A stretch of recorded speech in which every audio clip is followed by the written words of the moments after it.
안녕하세요. 저는 경기도의 한 호텔 제과점에서 근무하고 있는 29살 여성입니다. 얼마 전에 연차를 내고 제가 어린 시절에 다녔던 초등학교를 가봤어요. 어릴 때는 학교 운동장이 정말 커 보였는데 어른이 돼서 다시 가보니 정말 작더라고요. 초등학교를 둘러보니 문득 이뤄지지 않은 첫사랑을 평생 가슴속에 품고 산다는 말이 생각났습니다. 이 말 살면서 한 번쯤은 들어보셨죠? 모두가 그랬듯 어렸을 때 제 첫사랑 또한 참 순수했어요. 손만 잡아도 두근거리고 붙어만 있어도 종일 기분이 좋았답니다. 그렇게 마음속에서 잊지 않고 품고만 살다가 성인이 되어서 다시 첫사랑을 만나게 되었어요. 그것도 참 우연히 말입니다. 그의 이름은 바로 김동규인데 제가 왜 이런 말로 사연을 시작하냐면 첫사랑은 마음속에 품고만 살았어야 했다는 걸 알려드리기 위해서예요. 저는 아쉽게도 20년 전 첫사랑이 준 달콤한 추억거리 때문에 어른이 되어서도 첫사랑한테 많이 휘둘리고 말았거든요. 결혼은 현실이라는 말이 있듯 추억거리로는 절대 이뤄줄 수 없었던 제 결혼에 대해 여러분께 들려드리고자 합니다. 동규와 저는 초등학교 때 서울의 같은 동네에서 살면서 가족처럼 지냈던 사이였습니다. 부모님들도 서로 알 정도로 친했고 학교 끝나면 저와 동규는 매일 온 골목길을 뛰어다니며 놀았어요. 그러다가 배고프면 우리 집이든 동규네 집이든 어디든 들어가서 밥을 먹고 또 놀곤 했습니다. 우리는 매일 싸웠지만 그래도 없으면 또 허전해지고 보고 싶은 그런 존재였답니다. 그때는 지금처럼 핸드폰이 있는 것도 아니었고 재미난 게임기가 있는 것도 아니었는데 그냥 동규와 시간을 함께 보낸다는 것 자체가 마냥 즐겁고 행복했던 것 같아요. 우리는 정식으로 사귀는 사이는 아니었지만 친구들은 모두 우리가 사귄다고 생각했고 우리 또한 그것을 딱히 부정하지 않았어요. 그냥 자연스럽게 서로 좋아하는 사이가 되었고 학교가 마치고 저녁 시간 전까지 매일매일을 함께 보냈답니다. 그렇게 매일 놀다가 제가 경기도로 이사를 했어요. 그때는 핸드폰이 없어서 메신저로 한 번씩 연락하고 방학이 되면 제가 서울로 놀러 가기도 하고 동규가 경기도로 놀러 오기도 하면서 만남을 이어갔습니다. 그러다 고등학생이 되면서 자연스레 연락이 끊겨버렸어요. 제가 고등학교 2학년 때였습니다. 처음에 경기도로 이사 왔을 때는 집이 30평대 아파트였는데 이사하더니 20평으로 또 이사하더니 10평대의 빌라에서 살게 되었습니다. 알고 보니 아버지가 사업한다고 경기도까지 왔는데 사업이 잘 풀리지 않아 경제적으로 몹시 어려운 상태가 되었어요. 가정 형편이 점점 어려워지더니 언제부턴가 아버지는 매일 집에서 술만 드셨고 하나뿐인 딸인 저에게는 아무 관심이 없었습니다. 부모님은 하루가 멀다고 돈 때문에 매일 싸우시더니 결국 이혼을 하시게 되었고 저는 엄마와 함께 살게 되었답니다. 엄마와 저 둘이 살면서 경제적으로 정말 많이 힘들어지게 되었습니다. 엄마는 저한테 집안 걱정하지 말고 공부 열심히 해서 대학 가라고 하시며 본인은 식당에서 밤 늦게까지 일하셨어요. 다행히 식당 사장님이 너무 좋으신 분이라 엄마에게 이것저것 정말 많이 챙겨주셨습니다. 명절 때 되면 두둑한 보너스에 딸과 먹으라고 한우까지 다른 직원들 몰래 준비해 주셨어요. 저는 그런 사장님과 엄마의 든든한 지원으로 열심히 공부해서 고등학교 때 성적이 항상 전교 10등 안에 들 정도로 우수했습니다. 성적으로만 본다면 수도권의 대학교 원하는 과에 충분히 갈 수 있었죠. 그런데 대학교가 공부만 잘한다고 갈 수 있는 곳이 아니더라고요. 입학금에 등록금까지 금액이 엄청났고 게다가 학교 다니며 사용할 제 생활비도 있어야 하잖아요. 학비에 생활비까지 도무지 그 금액을 감당할 수가 없을 것 같아 어쩔 수 없이 대학교를 포기했습니다. 지금 대출을 받아가며 대학교에 다니는 것보다 당장 돈을 벌 수 있는 자격증을 따는 게 더 현실적으로 맞는 것 같았거든요. 사실 저는 어릴 때부터 빵을 좋아했고 중학교 때부터는 간단한 빵을 직접 만들 수 있었기에 이런 저의 특기를 살려 제과제빵 자격증을 땄습니다. 그리고 바로 집 앞에 개인 베이커리점으로 취업을 하게 되었어요. 개인 베이커리점이기는 하지만 동네에서는 꽤 크고 유명한 곳이었고 베이커리점 사장님은 호텔 제과점에서 근무하시던 분이라 그곳에서 빵 만드는 기술을 많이 배울 수 있었습니다. 꽃같은 나이인 20대지만 친구들과 만나지도 않고 연애 같은 거는 꿈도 꾸지 못했으며 하루에 3시간에서 4시간만 자고 일에만 빠져서 살았어요. 이런 저의 모습을 좋게 보신 사장님은 호텔 제과점에 계시는 지인분께 저를 추천해 주셔서 27살의 나이에 호텔 제과점에 입사하게 되었고 지금까지 열심히 일하고 있네요. 지금은 이렇게 제과점에서 일하고 있지만 나중에는 제 이름을 건 빵집을 차리는 것이 제 소원입니다. 그래서 그날을 위해 열심히 배우고 일하고 있답니다. 제가 호텔 제과점에 입사해서 일하는 동안 엄마도 열심히 식당에서 일하시며 돈을 차곡차곡 모으시고 식당 사장님의 도움을 받아 엄마가 직접 음식점을 차리셨어요. 처음에는 아주 힘들었지만 그래도 엄마가 오랜 시간 식당에서 일해온 경력도 있으시고 손맛도 좋으셔서 그런지 동네에 점점 입소문이 나서 지금은 대기업 간부들 월급 정도는 순수익으로 나오는 상황이랍니다. 갈수록 엄마의 식당도 잘 되고 저 역시 호텔 제과점에서 일함으로써 이전과는 다르게 조금은 여유 있는 생활을 하고 있습니다. 그러던 어느 날이었어요. 언제나 그랬듯이 저는 호텔 제과점으로 출근해서 일하고 있었습니다. 한창 정신없이 일하고 있는데 어디선가 많이 본 남자가 들어오더라고요. 자세히 보니까 어릴 때 서울에서 같이 놀던 김동규였습니다. 10대 때 헤어진 우리가 20대가 되어 생각지도 못한 장소에서 만나서 신기하기도 하고 너무 반가웠어요. 동규에게 아직도 예전에 그곳에서 사느냐고 물었더니 20살 때 어릴 적 같이 살던 서울에서 경기도로 이사를 했대요. 동규는 어릴 때는 그저 개구장이에 공부도 못했는데 고등학교 때 정신 차리고 공부를 열심히 해서 교대에 입학했다고 합니다. 별 문제 없이 무사히 졸업하고 지금은 제가 일하는 제과점 근처에 초등학교 교사가 되었대요. 그러면서 어머니 생신이라서 케이크를 사러 왔다고 하며 오늘은 생신 파티로 바로 가봐야 하니 내일 다시 보자고 했어요. 저는 동규의 말에 제 명함을 건네고 동규 역시 자신의 연락처를 제게 주었어요. 다음 날 일하고 있는데 동규한테 연락이 왔어요. 어제 만나서 반가웠고 케이크를 직접 만든 거냐고 너무 맛있었다고 하면서 맛있는 케이크 만들어 주었으니 오늘 저녁밥을 사겠다고 했습니다. 저녁에 저도 별일 없었기에 우리는 퇴근 후 만나기로 했어요. 평소에는 잘만 흘러가던 시간이 그날은 느리게 흘러갔습니다. 1년 같은 하루가 지나 퇴근하고 만나기로 한 식당으로 향했어요. 동규는 학교에서 바로 와서 정장을 입고 있었습니다. 어릴 때 동규는 그저 개구쟁이였고 통통했는데 성인이 된 동규는 외모도 깔끔하고 키도 크고 참 멋져 보였어요. 반면에 저는 온종일 빵가루 묻히며 일해서 옷도 펑퍼짐하고 신발도 운동화 차림이라 뭔가 부끄럽더라고요. 지금 어디서 살고 있냐고 물어보니 동규는 우리 집에서 30분 거리에서 살고 있었습니다.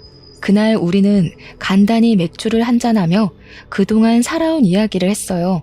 동규는 우리 부모님이 이혼했다는 소리를 듣고 놀라기도 하고 그동안 힘들었겠다며 위로를 해주었습니다. 아버지 없이 엄마와 둘이 사는 그 심정을 누구보다 잘 안다고 하며 동규 역시 엄마와 둘이서만 살고 있다고 했어요. 어쩌다가 그리 됐냐고 물으니 동규의 아버지는 동규가 20살 때 회사에서 일하시다가 사고로 갑자기 돌아가셨다고 합니다. 그래서 제가 너도 참 아버지 없이 힘들게 다녔겠다고 했더니 아버지의 빈자리가 크기는 컸지만 그래도 아버지께서 돌아가실 때 사망보험금을 받아서 그 돈으로 대학교까지 무사히 졸업할 수 있다고 했어요. 우리는 둘 다 아버지 없이 지내는 외로움이 커서인지 오랜만에 만났지만 대화가 정말 잘 통했고 자정이 된지도 모를 정도로 너무 재밌었습니다. 더 이야기하고 싶었지만 아쉽게도 다음날 출근을 해야 해서 어쩔 수 없이 헤어졌네요. 그 후로 저와 동규는 하루도 빠짐없이 연락을 주고받았고 일주일에 3번은 퇴근 후 만나 이런저런 이야기를 나눴습니다. 이야기를 나누다가 우리 둘 다 애인이 없고 아직 어린 시절에 풋풋했던 감정이 있음을 깨닫게 되었고 얼마 지나지 않아 우리는 연인이 되었어요. 연인이 된 그 주 주말 서로의 집에 가서 각자의 어머니께 인사를 드리게 되었습니다. 우리 집에서도 동규네 집에서도 어린 시절 코올리개들이 어느새 이렇게나 컸냐고 하며 너무 좋아하셨습니다. 그러면서 어릴 때 인연이 평생 가면 너무 좋을 것 같다며 두 분 다 우리의 만남을 축하해 주시고 응원해 주셨답니다. 어느덧 우리는 28살이 되었어요. 슬슬 주변에서 결혼한 친구들의 이야기가 들리고 우리도 결혼에 대해서 진지하게 고민을 하게 되었습니다. 우리는 어차피 서로의 어머니를 알고 있으니 바로 상견례를 하기로 하고 상견례 날짜와 장소를 잡았습니다. 약속한 상견례 날이 되었고 저와 엄마는 먼저 식당에 도착하고 이제 예비 남편이 된 동규와 동규 어머니는 10분 정도 후에 도착했어요. 어머, 이게 얼마만이에요? 잘 지내셨죠? 그런데 아버님은 어디 가시고 왜 혼자 오셨어요? 엄마, 사실은 희준의 부모님 고등학교 때 이혼하셔서 희준은 지금 엄마랑 살고 있어. 뭐? 이혼? 희준 네가 이혼했단 말이야? 아니 어쩌다가 너는 왜 그런 말을 미리 안 했어? 이혼 가정이면 조금 곤란한데? 성격 문제로 희주 아빠랑 어쩔 수 없이 갈라졌습니다. 그런데 이혼했어도 저는 우리 딸 부끄럽지 않게 키웠습니다. 지금 모아둔 돈도 있고요. 그러니 우리 집 가정 형편 말고 희주 자체만을 봐주세요. 맞아. 엄마도 어릴 때 희주 엄청 야무지다고 좋아했잖아. 그리고 솔직히 우리도 아버지 돌아가셔서 안 계시는데 그럼 똑같지 뭐. 안 그래? 얘는 아버지가 사고로 어쩔 수 없이 돌아가신 거랑 부모님이 싸워서 이혼한 거랑 같니? 그리고 어릴 때 야무지다고 해도 결혼 생활은 또 다르지. 참, 저번에 집에 왔을 때 물어본다는 거 깜빡했는데 너 대학교는 어디 나왔니? 저 사실은 대학교는 가지 못했어요. 대신에 20살부터 계속 제과업계에서 경력 쌓아서 지금 호텔에서 근무하고 있는 겁니다. 뭐야, 그럼 고졸이야? 우리 집은 나, 먼저 하늘에 간 우리 남편, 우리 아들까지 셋 다 대졸인데 말이야. 너랑 동규랑 결혼하면 우리 집에서 너만 고졸이네? 고졸의 이혼 가정이라. 일단 알겠다. 그리고 희주 어머니, 혹시 희주 결혼하면 어떻게 하실 작정이세요? 혼자 사시는 거죠? 어떻게 다 큰 아이들과 같이 살아요. 그리고 저는 식당 운영해야 해서 같이 있을 시간도 없습니다. 동규 어머니, 우리 희주 비록 이혼 가정에서 자라기는 했지만 아버지의 빈자리가 느껴지지 않게 최선을 다해 사랑을 듬뿍 주며 키웠습니다. 그러니 걱정하지 마시고 우리 아이들의 연이 오래되기도 했고 서로 좋아하니 희주 이쁘게 봐주세요. 예비 남편이 미리 저에 대해 말하지 않았는지 예비 시어머니는 제가 고졸의 이혼 가정에서 자랐다는 사실을 아예 몰랐습니다. 예비 시어머니는 상견례장에서 모든 사실을 알게 되자 매우 당황해하며 저를 대놓고 마음에 들지 않아 하셨어요. 그리고 이야기하다가 혼수와 신혼집 이야기가 나왔습니다. 신혼집은 예비 시댁에서 신혼집 혼수는 우리 집에서 장만하기로 하고 예단비 같은 것들은 서로 주지도 말고 받지도 말자고 했어요. 그리고 저와 예비 남편의 일정에 맞춰서 4개월 뒤에 결혼식을 올리기로 날짜를 잡았습니다. 그렇게 상견례는 끝이 났어요. 상견례 후 예비 남편은 친구들에게 우리가 결혼한다고 자랑을 하고 싶다고 했습니다. 예비 남편은 서울에서 고등학교까지 다녀서 꾸준히 초등학교 동창회 모임을 나갔고 여전히 초등학교 동창들과 아직도 연락하고 지냈습니다. 예비 남편은 다음 주 주말에 친구들과 만나기로 약속을 잡겠다고 하며 저한테도 같이 서울에 가자고 했어요. 저 역시 어린 시절 친구들이 보고 싶어서 알겠다고 했네요.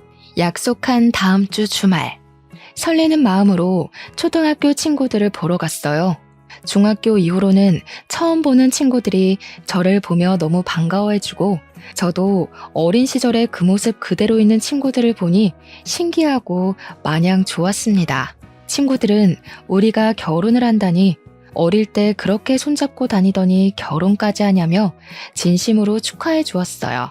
친구들은 결혼식에 꼭 갈 테니 청첩장 나오는 대로 연락 달라고 하고 신혼집 정리되면 집들이 하라고 상화였습니다. 우리는 너무 반가워하며 밤늦게까지 신나게 놀다가 지하철 막차를 타고 겨우 집으로 들어갔어요. 친구들에게 결혼 사실을 알린 후 우리는 본격적인 결혼 준비를 시작했습니다. 일단 결혼식장과 스드메를 알아보러 다녔어요. 남들은 결혼식장 고르고 스드메 준비할 때 많이 싸운다던데 우리 둘은 취향이 비슷해서인지 큰 다툼 한 번 없이 바로바로 결정되었습니다. 그리고 신혼집을 알아봤어요. 우리의 경제적인 형편과 회사와의 거리 등 모든 것을 생각해보니 우리가 살 수 있는 집이 두 채가 있었습니다. 금액은 둘 다 비슷했고 하나는 방 2칸에 우리 둘의 회사 가운데에 있는 집이고 다른 하나는 방 3칸에 남편 회사와 가까운 곳에 있는 집이었어요. 저는 방 2칸짜리 집을 원했습니다. 왜냐하면 그 집이 제 회사와의 거리가 차로 15분 거리이기도 했고 햇빛도 잘 들고 뭔가 집 분위기가 참 좋아 보였어요. 하지만 3칸짜리 집으로 가면 회사와의 거리가 40분으로 늘어나고 무엇보다 햇빛이 잘 들지 않는 것 같았습니다. 그래서 저는 2칸짜리 집을 원했는데 예비 남편은 남편 회사와 집이 가까운 3칸짜리 집을 원했어요. 거리도 거리였지만 남편 주변에 결혼한 형들이 아이 생기고 나서 아이 방 만든다고 이사 다니면 힘드니까 신혼집은 되도록 큰 곳으로 구하라고 했대요. 게다가 방 3칸짜리 집은 전에 살던 집주인이 해외로 이민 가면서 냉장고, 세탁기, 장롱, 에어컨 등 어지간한 것들을 다 두고 가는 상황에다가 집주인 성격이 깔끔해서인지 가구들 상태도 최상급이었습니다. 거의 풀옵션인 상황이라 따로 살 것은 침대밖에 없었어요. 예비 남편은 보기 드문 풀옵션에 우리도 결혼하고 아이가 생길 텐데 그때를 생각해서 아예 방이 3개 있는 집을 신혼집으로 하자고 했습니다. 저는 처음에는 반대했지만 남편의 말을 들어보니 틀린 말은 아닌 것 같아서 남편의 말에 수긍하기로 했어요. 회사와 집의 거리가 멀다는 것이 문제이기는 했지만 저는 출퇴근 시간이 규칙적이지 않아서 아예 새벽 아니면 오후에 출근을 하는 반면 예비 남편은 차가 많이 다니는 시간에 출퇴근하니 차라리 남편의 회사가 가까운 곳으로 가는 것이 더 낫겠다는 생각이 들었어요. 그래서 방 3칸 집을 우리의 신혼집으로 결정했습니다. 저와 예비 남편은 예비 시댁에 가서 방 3칸짜리 집으로 정했다고 말씀드렸어요. 예비 시어머니는 위치며 집 크기 그리고 풀옵션인 것까지 너무 좋다고 하셨습니다. 집 크기도 그러고 위치도 우리 집이랑 가까워서 좋기는 한데 그럼 침대만 새로 들이면 되는 거 아니야? 요새 결혼은 반반 결혼이 대세라던데. 그러면 어차피 침대 얼마 하지도 않으니 집 살 때 반반 부담하자. 어때? 반반이요? 원래 집은 해주신다고 하시지 않았나요? 그렇긴 한데 그때는 네가 혼수를 다 장만했을 때고 지금은 혼수장만 다 안 해도 되는 상황이잖아. 그리고 희주 너도 결혼할 때 뭐라도 해와야지 나중에 말이 없잖아. 안 그래? 그니까 그냥 반반씩 부담해서 집 계약하자. 예비 시어머니는 집을 해주시기로 했는데 갑자기 집값을 반반 부담하자고 하셨습니다. 저는 저 혼자 결정할 문제는 아닌 것 같아서 저희 엄마와 의논해보고 알려드리겠다고 했어요. 그날 집에 와서 엄마에게 이런 상황을 말씀드리니 엄마 역시 예비 시어머니와 같은 생각이라며 너무 아무것도 안 해가면 나중에 말이 나온다고 하셨습니다. 어차피 지금 상황이 혼수는 거의 할 것 없고 침대 솔직히 그다지 비싸지도 않으며 게다가 엄마와 제가 꾸준히 일하고 있으니 경제적으로도 어렵지 않다며 반반으로 하자고 하셨어요. 저 역시 어차피 결혼하면 부부는 경제 공동체로 같이 생활하는 것이기에 반반으로 부담하는 것이 바르다고 생각되어 예비 시어머니의 말에 따르기로 했습니다. 그래서 저와 예비 남편이 함께 그 집을 마련했어요. 당연히 명의도 공동 명의로 했답니다. 신혼집을 구했으니 이제 침대를 알아보러 다녔어요. 내 주변에 결혼한 언니들의 이야기를 들어보면 신혼 때 아예 훗날 태어날 아기까지 생각해서 큰 침대를 사는 게 좋다고 들었습니다. 저와 예비 남편은 둘 다 아기들을 좋아해서 결혼하면 바로 아기를 가질 생각이었기 때문에 패밀리 침대를 사기로 하고 바로 계약했습니다. 그런데 예비 남편이 그 옆에 있던 1인용 침대도 사자는 것입니다. 싱글 침대는 왜 사냐고 했더니 부부 침실로 사용할 큰 방을 빼면 방이 2개가 남는데 이 방 중 하나를 게스트룸처럼 사용해서 어머니들이 오시면 그 방에서 주무시게 하자는 거예요. 사실 아기 생기기 전까지 방 하나는 남편 취미방으로 사용하고 다른 방 하나는 제 서재로 사용하려고 했는데 뭐 이렇게 하는 것도 나쁘지 않겠다 싶어 싱글 침대도 계약하고 작은 장롱까지 계약했습니다. 이렇게 가구까지 다 샀고 결혼식 전에 가구만 집에 들이면 되었어요. 이어서 웨딩 촬영도 하고 청첩장도 만들었습니다. 저와 예비 남편은 지인들에게 청첩장을 돌리며 행복하게 살 날만 손꼽아 기다리고 있었어요.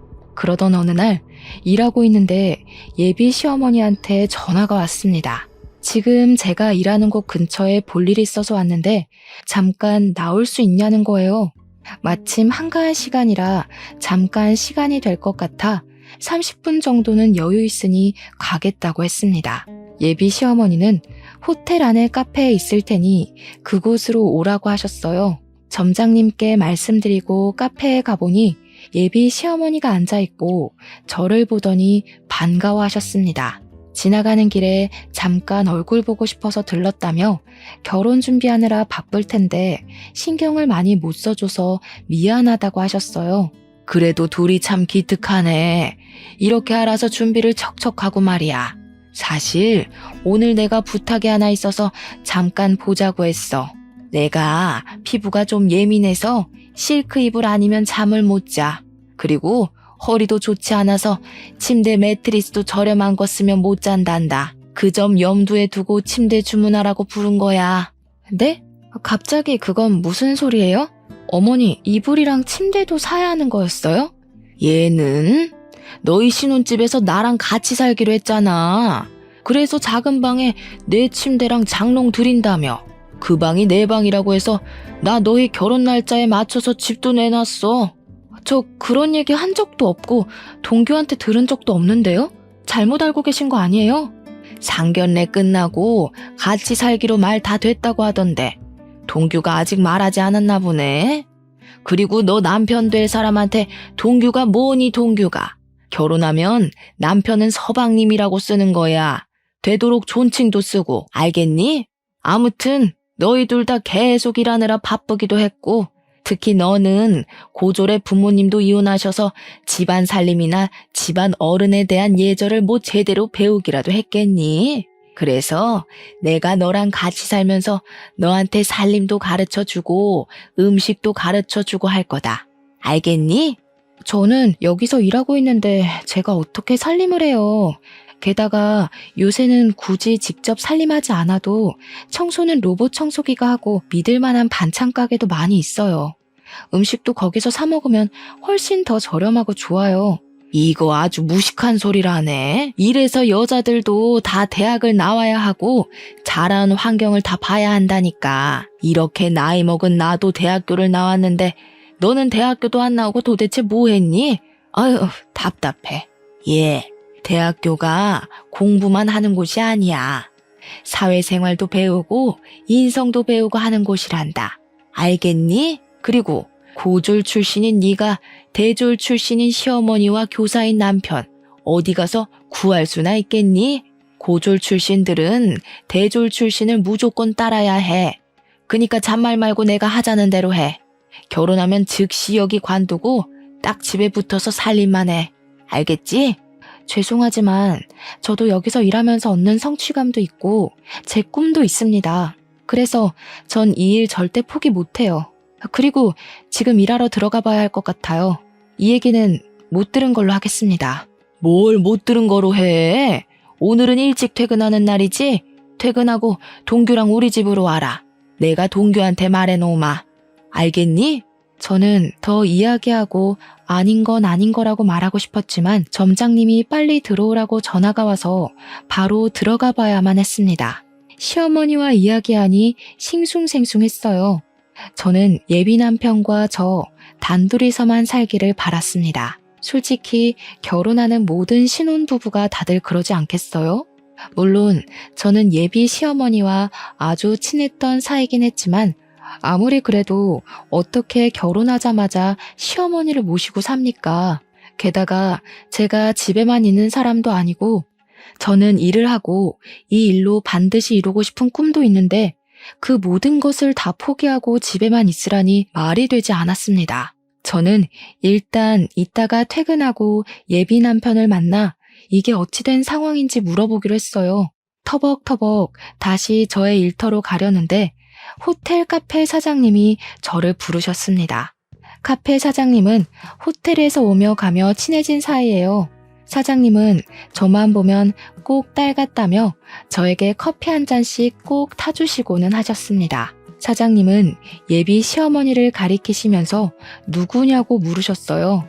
저는 저의 예비 시어머니라고 했더니 사장님은 혹시 이순자 씨 아니냐는 거예요. 저희 예비 시어머니 성함이 맞아서 어떻게 아시느냐고 물었습니다. 알고 보니 카페 사장님과 예비 시어머니는 초등학교, 중학교, 고등학교 동창이었더라고요. 그러면서 어릴 때는 그렇게 찢어지게 가난하더니 커서 성공했나 보다고 하며 예비 시어머니의 과거를 이야기해 주셨는데 저는 정말 뒤통수 한 대 맞은 기분이었습니다.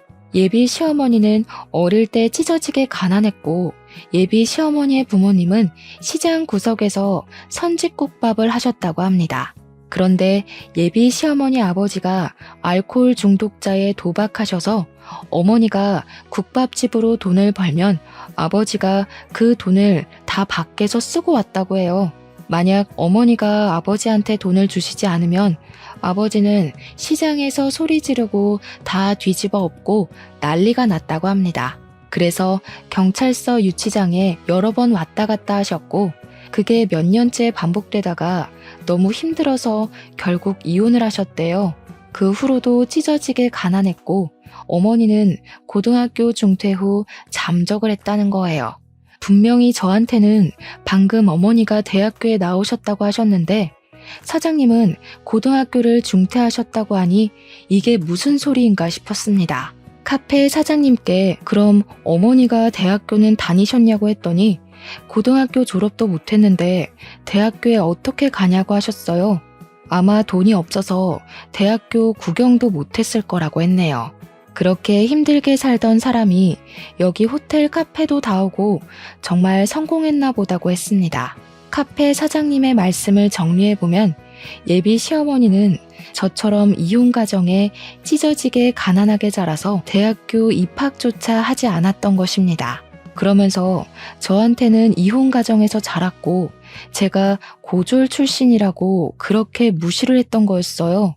저는 카페 사장님의 말씀을 듣고 동규와의 결혼을 진지하게 다시 고민해봐야겠다는 생각이 들었습니다.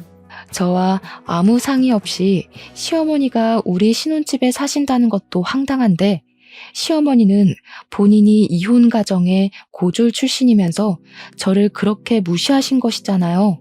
어릴 때부터 봐서 저를 딸처럼 잘 대해주실 것이라 믿었는데 어머니에 대한 배신감과 충격이 꽤 컸습니다.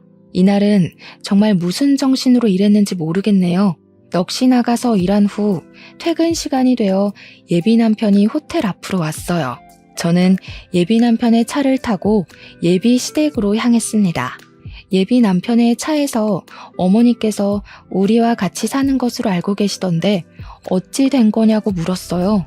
내가 저번에 말하지 않았나? 그때 싱글 침대 둔다고 했던 작은 방 있잖아. 그 방 우리 엄마 방이야.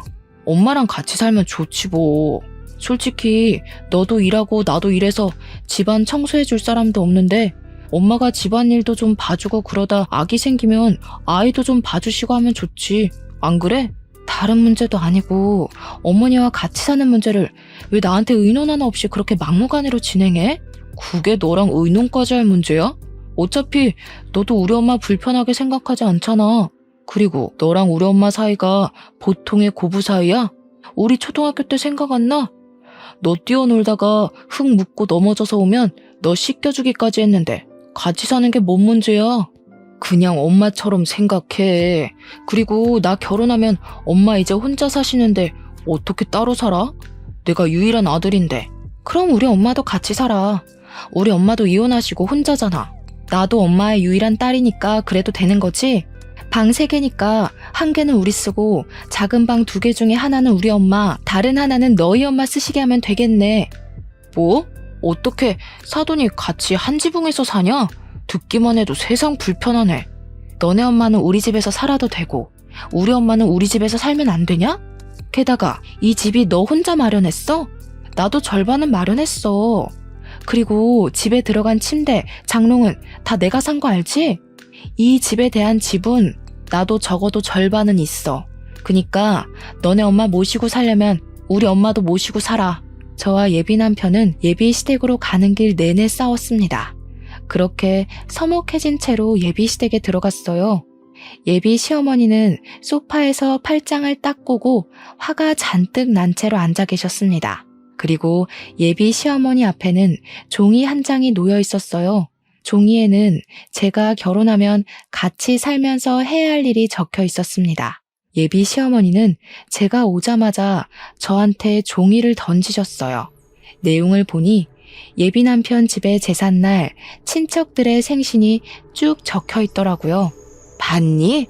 네가 이혼 가정의 고졸 출신이라 아무것도 모를 것 같아서 얘기하는데 자고로 여자가 시집 가면 시댁의 행사는 목숨보다 귀히 챙기는 거다. 알겠니?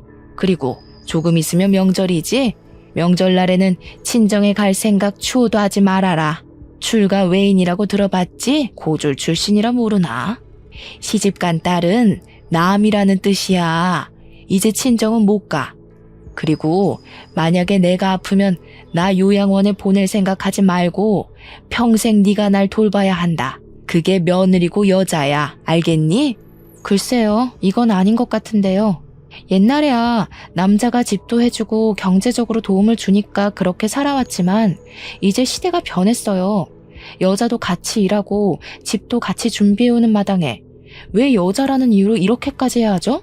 저는 그렇게 못 삽니다. 뭐? 그게 지금 말이라고 하는 거니? 어릴 때는 야무지고 똑똑했던 애가 이혼 가정에서 자라서 멍청해졌네. 그래, 너도 맞벌이하고 집도 반반으로 준비해왔어. 그래도 넌 고졸 출신이야. 태생이 고졸이라고. 지금 조건을 비교해봐라. 네가 우리 동규처럼 좋은 대학을 나왔니? 아니면 집안이 좋기를 하니?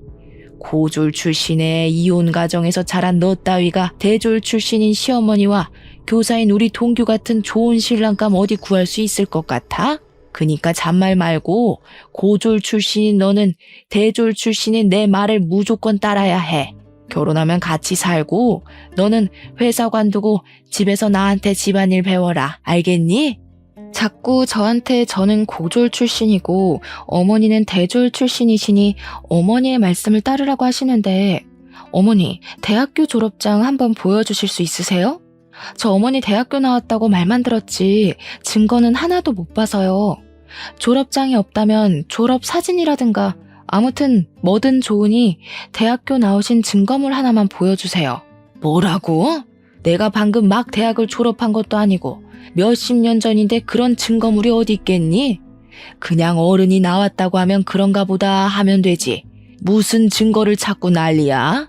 어머니, 요새는 폐교한 대학교 졸업 증명서도 다 뽑을 수 있어요. 맘만 먹으면 동사무소에 가서라도 아니면 인터넷으로도 졸업증명서 발급받을 수도 있는데 한번 해볼까요? 어머니 대학교 어디 나오셨어요? 얘가? 내가 설마 대학교 나온 거를 거짓말할 사람으로 보이니? 이게 진짜 정신 나갔나? 지금 시모한테 대들어? 어머니, 사실 아까 어머니와 제가 있던 그 카페 사장님이 어머니의 초등학교, 중학교, 고등학교 동창이시더라고요. 어머니 성함도 잘 알고 계시던데요. 저 그분한테 어머니의 학창시절 다 듣고 왔습니다. 어릴 때 어머니 집안이 시장에서 선지국밥집을 하셨고 어머니 역시 저와 똑같은 이혼가정이시더라고요. 게다가 대졸은 무슨 고등학교도 졸업을 못 하셨던데 만약에 제가 알고 있는 이 사실이 아니라면 대학교 다니셨던 증거 내일까지 보여주세요. 동사무소 가셔서 신분증 보여주시면 아마 뽑아줄 겁니다. 이게 다 무슨 소리야? 엄마 동네에서 공부 제일 잘해서 동네에서 유일한 대졸자 아니었어? 할아버지가 일찍 돌아가셔서 힘들었지만 공부는 제일 잘해서 장학금 받고 대학교도 졸업했다면서. 장학금은 무슨? 할아버지는 알코올 중독에 도박으로 할머니와 이혼하시고 고등학교도 중퇴하셨대. 동창이었던 카페 사장님 말씀으로는 돈이 없어서 대학교 구경도 못 해보셨을 거라던데. 그래, 나 고등학교 중퇴했고 우리 부모님은 이혼했다. 그게 뭐? 이 나이에 그게 무슨 상관인데? 맞아요. 어머니가 어떤 환경에서 자랐고 학벌이 좋든 말든 상관없죠. 저도 어머니가 대졸이든 중졸이든 초졸이든 아무 상관없고 어머니가 이혼 가정에서 자라시든 말든 상관없어요. 그렇지만 적어도 거짓말은 하지 마셨어야죠. 그리고 어머님 본인처럼 이혼 가정에서 자란 예비 며느리를 그렇게 무시하고 싶으셨어요? 한 가지 더. 아까도 말했듯이 신혼집 장만할 때 저도 반 보탰습니다. 게다가 혼수도 제가 다 장만했는데 제가 왜 어머니를 모시고 살아야 해요? 저는 그리 못 삽니다. 야, 그냥 같이 살면 되지. 그게 그렇게 어려운 일이야? 그럼 네가 모시고 살아. 너는 너네 엄마 모시고 살고 나는 우리 엄마 모시고 살면 되겠네. 그냥 그렇게 하자. 우리 결혼이고 뭐고 다 취소하고 그냥 따로 모시고 살자. 이미 친구들이며 직장 동료들한테 청첩장 다 뿌렸는데 인제 와서 이럴 거야? 어떻게 결혼을 취소해? 너는 결혼 앞두고 파혼했다 하면 안 부끄럽겠니? 그래도 이혼보다는 파혼이 100배는 낫지. 나는 너네 엄마의 허언증이랑 이 상황이 뭐가 문제인지도 모르는 너와 함께 못하겠다. 우리 그냥 이쯤에서 끝내자. 그 길로 저는 예비시댁에서 나왔습니다. 그리고 집에 가서 엄마한테 예비 시어머니의 실체에 관해서 이야기하고 이래서 파혼할 것이라고 말씀드렸어요. 엄마는 그런 일이 있었느냐고 하며 내가 돈이 없어서 공부를 못 시킨 게 후회된다고 하며 마음 아파하셨습니다. 그런 엄마를 보는데 제 마음도 너무 속상했어요.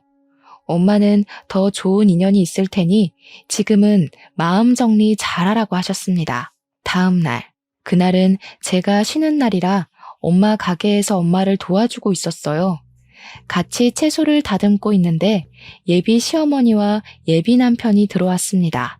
야, 너는 어제 그렇게 말하고 그냥 가버리면 다야? 그래, 나 중졸에 찢어지게 가난한 이혼 가정이다. 어쩔래? 이런 시모라서 지금 무시하는 거야? 그래서 파혼하겠다는 거냐고? 저는 어제도 말씀드렸듯이 어머니의 학력이 어떻든 어린 시절 어떻게 사셨든 상관없어요. 그런데 자꾸 저한테 거짓말하시고 저한테 어머니를 모시고 살라고 하시며 부당한 것들을 요구하시는데 말이 되나요? 그게 왜 말이 안 돼? 우리 엄마 너 진짜 딸처럼 생각했어. 그래서 딸처럼 곁에 두고 잘 챙겨주겠다는데 그게 뭐? 딸처럼 생각한다는 분이 잘 다니는 회사 관두고 집에 와서 집안 살림하라고 하냐? 그리고 제사에 생일까지 다 챙기고 벌써 출가회인 타령하시는 게 정상이야? 게다가 어머니 아프시면 요양원 보내지 말고 무조건 모시라고? 명절 때는 친정에 갈 생각도 말고? 그게 말이 돼? 세상 천지에 자기 딸한테 결혼했다고 잘 다니던 회사 관두고 집에 들어와서 살림하라는 엄마가 어딨니? 명절날에는 출가 외인이니 친정에 오지도 말라는 엄마가 어딨어? 이게 배우지 못한 티를 내나 여자는 당연히 그래야 하는 거 아니야? 그러는 그쪽은 뭐 그러셨나요? 개구리가 올챙이적 기억 못한다더니 딱 그 꼴이네요. 우리 애들 초등학교 시절 때 그쪽 시어머니 치매 오셨죠? 그때 그쪽 남편은 집에서 모시자고 그러고 그쪽은 요양원에 보내자고 하면서 매일 싸우셨잖아요. 본인은 그래놓고 우리 딸한테는 그쪽 치매 걸리면 그쪽에 똥오줌 다 치우라는 겁니까? 명절 때는 또 어땠고요? 명절 아침에 해 뜨자마자 시댁에서 탈출했다고 좋아하던 사람이 누군데 우리 애한테는 친정에는 가지도 말라고 해요? 그쪽이나 제대로 하고 이런 요구하세요. 아시겠어요? 당장 나가요. 영업방해죄로 신고할 테니까. 엄마가 예비 시어머니의 과거 행적들을 하나하나 말하자 예비 시어머니는 아무 말도 못하고 그저 소리 지르고 화만 냈습니다. 끝까지 나가라고 했지만 끝까지 두모자가 나가지 않고 행패 부리길래 결국 경찰을 불러서 그들을 쫓아냈어요. 이렇게 저는 파혼하고 지금은 엄마와 저 둘이서 다시 예전처럼 오붓하게 살고 있답니다.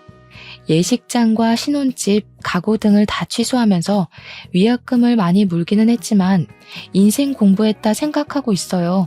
그 뒤로 동창들을 통해 우연히 예비 남편이었던 동규의 소식을 듣게 되었는데 동규는 저와 파혼한 후 매일 술만 먹었고 음주운전을 하다 적발돼서 벌금형을 받고 학교도 잘렸다고 합니다. 예비 시어머니는 그동안 남편의 사망보험금으로 먹고 살았는데 갑자기 아들은 벌금형 받고 잘 다니던 학교도 잘려서 지금은 그 돈을 다 탕진하고 원룸으로 이사해서 둘이서 아웅다웅 살고 있다고 들었어요. 여기까지가 제 첫사랑이었던 동규와 저의 이야기입니다. 이제 저는 동규를 다시는 만나지 않을 것이고 혹시라도 만난다고 해도 더는 이전처럼 서로에게 따뜻한 호감을 느낄 수는 없을 거예요. 이래서 첫사랑은 마음에만 두고 추억에서만 그리워하며 살아야 하는 건가 봅니다. 순수한 마음으로 만났지만 끝내는 이루지 못했던 첫사랑. 오늘 이 사연과 함께 보내버리고 당분간은 저의 꿈을 위해 열심히 달리려고요. 그러다 보면 제게도 언젠간 좋은 날이 오겠죠? 그날을 향해 오늘도 힘내겠습니다. 저의 긴 사연을 들어주셔서 감사합니다.